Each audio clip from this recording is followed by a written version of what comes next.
I've been holding off making this video about D&D for a while, mainly because I love it and I want to make the video that I make of it very good. And I don't have many of my own experiences with the game, but I thought, fuck it, I've been really into D&D these past few months, so might as well funnel that excitement into a video. For me, D&D started on a slightly underappreciated channel called TFS Gaming. Back then I had a slight interest into getting into D&D, but I didn't really know where to start. But lo and behold, I eventually came upon TFS at the table. They had already gotten to their second season at this point, and each session was around 3 hours long. At first it was pretty overwhelming, but when I got through the first session, I was hooked.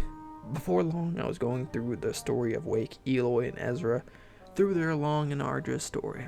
After about a year or two, I caught up with the final few episodes where I could watch them once they were released, and after the final roll of the dice and the ending of the series, I thought to myself, well, what am I gonna do now? So I started learning how to play the game, all by myself. I knew the general idea because I watched around 300-ish hours of the game at this point. Roll high equal good, roll low equal bad. Although it wasn't enough for me to play the game or run it, especially since they didn't explain the core rules of the game. But I heard these very useful things called the guides. So, through my phone I downloaded some very legal PDFs of Player's Guide, Monster's Manual, and Volvo's Guide to Monsters, which up until this point I've been calling it Volvo's Guide to Monsters when its actual name is Volo's Guide to Monsters. But I'll still be calling it Volvo's Guide to Monsters because it rolls off the tongue better. For people who are starting out with D&D, I honestly don't recommend doing this. Downloading PDFs of the guides for your rule books on how to play D&D, because it is very confusing and a bunch of overwhelming information all in one book. But it was the only thing that I had at that point. After I got these guides downloaded, I read them and took notes over them. After I felt as though I had a good understanding, I crafted a scenario to play in that was pretty simple. Meet in a bar, get a quest to kill some goblins, kill the goblins, find tritons that were enslaved, and end the session there, on a cliffhanger. The biggest hurdle was trying to get someone to actually play with me, but eventually I got my sister to agree to play. So I sat down with her and helped her create her player. The scenario of Striker Thorntail. So, what race are you going to be? Tiefling? Nice choice. Tieflings are interesting because they are like demon/devil kind of people. They're pretty cool. They can speak like devil language and it's pretty neat actually. And I think I want to be a bard. Cool, you get to cast spells, play cool music if you want. It's a pretty chill class. Now that you got your race and your class, what about your background? Like, where are you gonna grow up? What's your story and stuff like that? Well, I think Rowan Striker Thorntail would be conceived by two males using a magic dildo. They tragically died and bequeathed their magic dildo to me. After their death, my penguin and I went off to fight crime and woo anyone we could.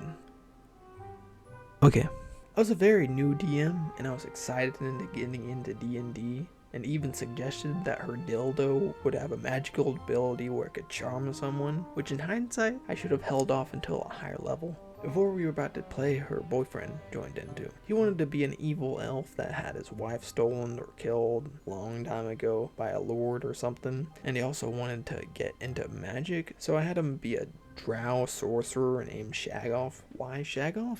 Glad you asked. Well, my sister's boyfriend, whose name is Michael, and is also one of the co-hosts on my podcast, link in the description, only recently learned about Austin Powers and just learned the meaning of the word shag.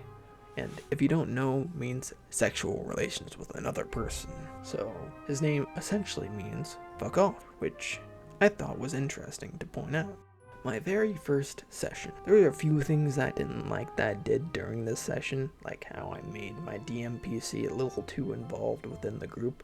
For example, when the group was arguing about how to go about killing the goblins inside the cave, I had Scratch, a DMPC that I made to help and kind of babysit them a little bit so that they don't get too far off the beaten path, and also have a little bit more support than just having a squishy sorcerer and bard. So within the cave, I had Scratch roll a stealth check, and he failed and alerted the goblin guards. So I guess I ruined it a little bit.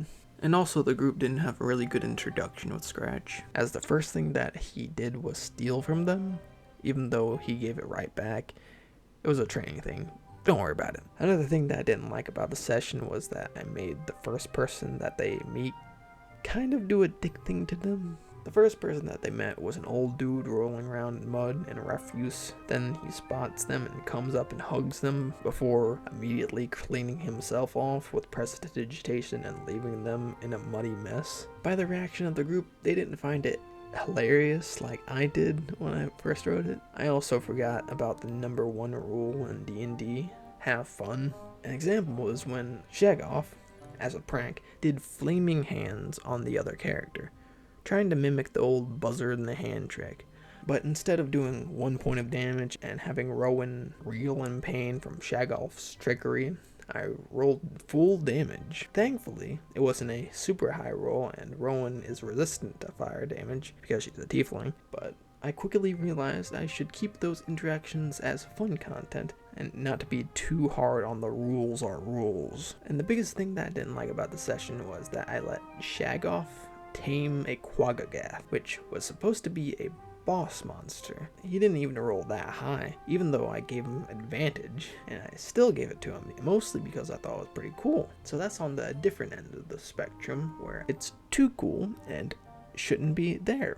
Overall, I got the opinion at the end of the session that the game was pretty okay from my players, and through memory, I would say that I had a good amount of fun. There were a few things that I was pretty proud of, like how I made a map of the area that they came in from, and also a map of the cave that they went into to slay the goblins. I also wrote small dialogue from the goblins if they tried to listen in. Every character that they met had a backstory on where they were from and how they were going to fit in the future of the campaign, and I also did about 2 test runs before I actually did the session, which was full-on preparation type stuff, which I was pretty proud of. So what happened next? The short answer is nothing. Because of scheduling issues, I couldn't have a weekly or even bi-weekly session of the game, so it stayed dead for about a year or so, and when it came back, it wasn't the same thing. It was more like a reboot, less Scratch and more Dragonborn Monk, although I feel like this video has gone on long enough.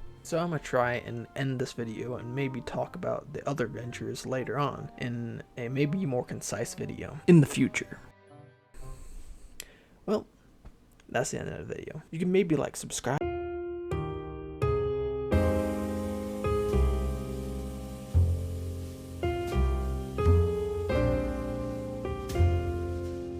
D&D, not D&D, bitches.